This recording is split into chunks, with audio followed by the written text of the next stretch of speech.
আলম রহমাতুল লিল আলামিন হুজুর পূর্ণুল নবী মুহাম্মদুর রাসূলুল্লাহ সাল্লাল্লাহু আলাইহি ওয়াসাল্লাম যখন ছোট্ট ছিলেন, শিশু ছিলেন, আল্লাহ রাসূলকে নেওয়ার মতো কেউ ছিল না। শেষে কে নিতে এলো? আমি গজলের মাধ্যমে পরিবেশন করছি, আপনারা ধীরে স্থির ভাবে শুনুন।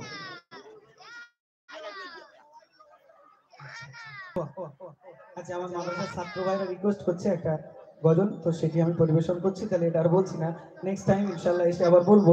তো এখন সেই গজলটি পরিবেশন করছি, নাতে রসুল, আমার ওস্তাদের লেখা একটি নাত পরিবেশন করছি, আপনারা শুনুন।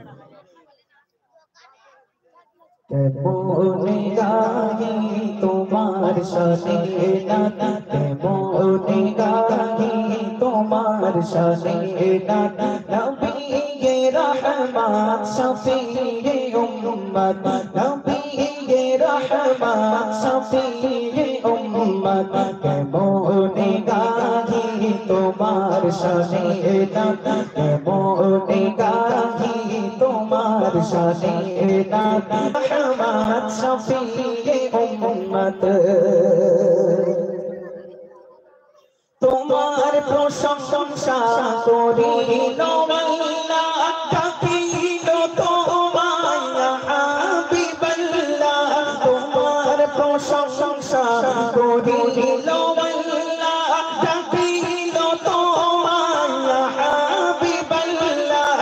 মিরাজ রাতে দেখালো তোমার আরশ পাকে নূরি তাজাল্লা, আরশ পাকে নূরি তাজাল্লা। দেখেছো